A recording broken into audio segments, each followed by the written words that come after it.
But I'll uh, ask Corinne to respond first, because you actually mentioned it in your response to the previous question, and Minister, if you could follow, and Camille after the Minister. But my question, people living in rural and remote parts of the province do face additional challenges in accessing supports, whether that be seeing a physician or providing a diagnosis, the lack of availability of support groups or home care, or challenges with mobility during the winter months. So I'd be interested to know your plan to support people living with dementia in rural and remote communities. Rural and remote communities have suffered greatly in terms of lack of health care. We can't keep emergency rooms open in these communities. And so we look at expanded supports for people with dementia and Alzheimer's. There is really a desert of support in these communities. We need to bring in more education and qualification within the community. So practitioners who maybe do other things, or counselors who do other things, to make sure that there's more of an awareness and there's more of an ability to support families in these communities, and to understand what the resources are. Unfortunately, a lot of people in rural and remote communities, they will end up having to be attached to services that are outside of their community. So is there support given for people who have to travel to find services, who have to travel to actually visit their loved ones in community? So it's a challenge. I don't have the solution, but if we can look at alternatives for home care, doulas, other kind of non-traditional ways to support people in homes, I think that would be helpful. Minister. Yeah, thank you, and Adrian works well too. I think we'll all do that on equal footing. But that's okay, Jim. We've known each other for a long time, so I think it's usually Jim and Adrian when we talk. So it's good to hear that.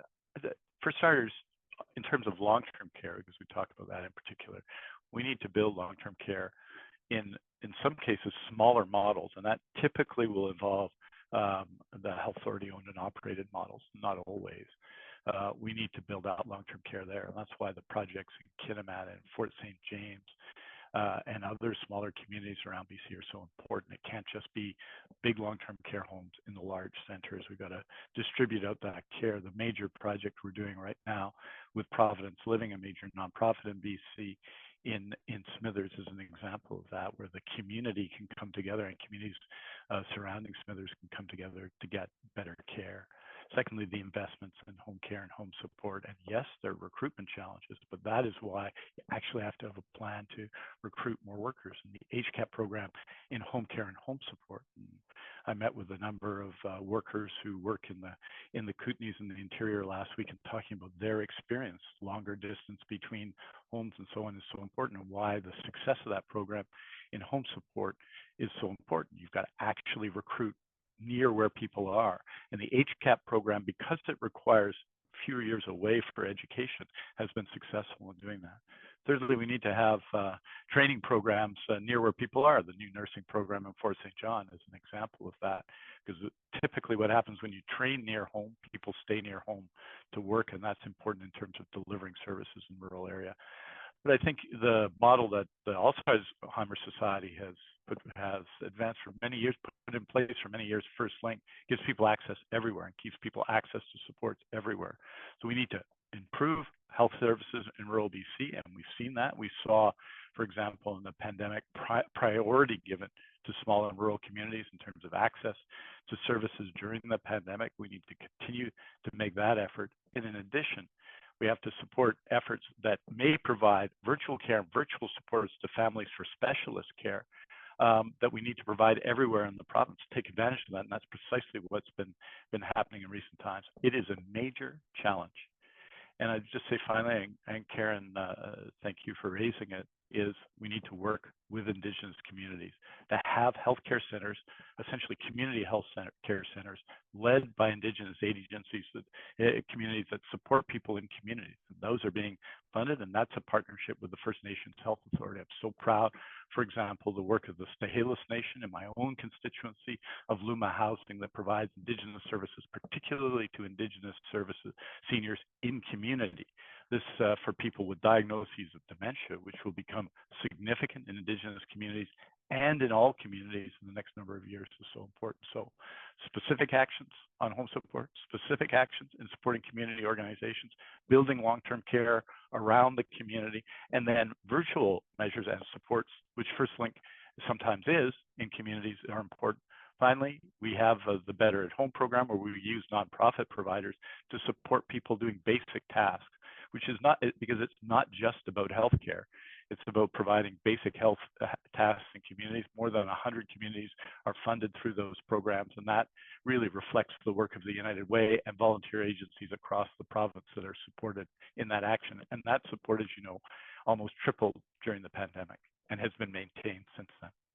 Thank you very much, Minister Dix and Karen, for your thoughts. It's a lot of it's a lot of great suggestions. I just have to mention, I love how Karen has shared that, you know, she doesn't have the solutions, but what she's brought forward is actually some great thinking outside the box. And that's kind of where I come from as well. I don't always have the solutions, but I think we always need to be in a position we are willing to learn, where we are willing to come to the table and be excellent listeners.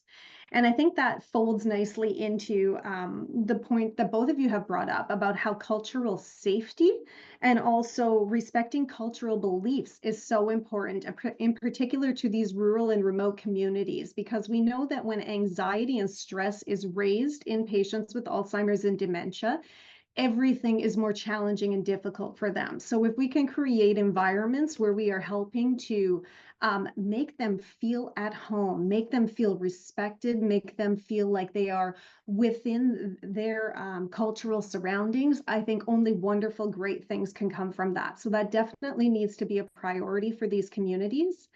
In my work in patient advocacy, I have definitely heard from people in the rural and remote communities discussing the financial challenges that they face, whether it's transportation to urban locations, whether it's the overnight stay expenses, and also just the ability to even get to these urban locations and get in to see the right kind of practitioners that they need to see. Sometimes it requires multiple daily visits, and all of that adds more financial strain onto people. So once again, we're seeing that affordability piece coming into even this conversation. And I think we need to ensure that we're not neglecting that we are making sure to have conversations with people in these communities to truly hear from them about their firsthand experiences of what we can do differently and how we can improve things.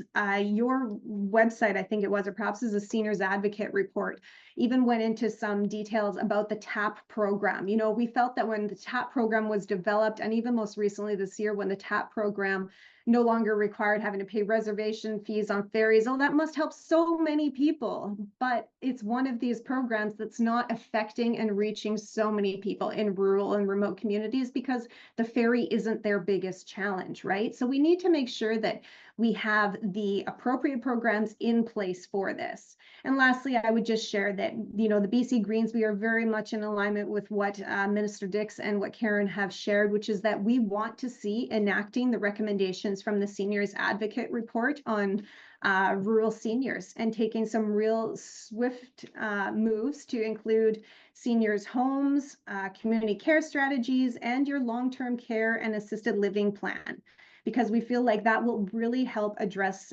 equity throughout the province. And I think that is what we are talking about right now, is how do we improve equity across British Columbia? Thank you. Thank you.